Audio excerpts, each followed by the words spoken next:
во цела Југославија се организирани демонстрации, како слободарски антифашистички демонстрации. Не сакаме пакт, сакаме рат, односно војна и подобро гроб отколку роб. Тогашниот раководител на организацијата тука Шаторов Шарлок не сакал да ја приклучи локалната тука скопска и македонската борба кон тие протести, дека сметал дека тие протести се националистички, дека биле организирани организациите Вардарски јунак, некој Душан Силни, така натаму, кои што биле пронационалистички, сметал дека тоа е битка на капиталистичките сили. Меѓутоа, поради тоа после ќе биде обвинуван. Тоа има врска и со пактот за ненапаѓање, нели? Да, по рангот и он и за воени работи одлучил и за диверзантски акции, така да не ги спречувал. А веќе има акции уште од 2 јуни 1941 година, кога Скопската младина, организирана в Ској, направиле, например, на аеродромот, запалиле и дигнале во воздух авион. И тоа е исто голема диверзантска акција. Запалиле германски камион сред улица.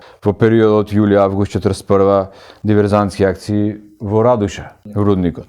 Веќе почнува да се создава таа илегална работилница на бомби и пеколни машини и така некој што е наречено, што постои тој како музеј позади сегашниот археолошки музеј на Македонија, една мала работилница. Значи активности има, а понатаму него ќе го обвинуваат дека бил пасивен, дека не повикал на восстание.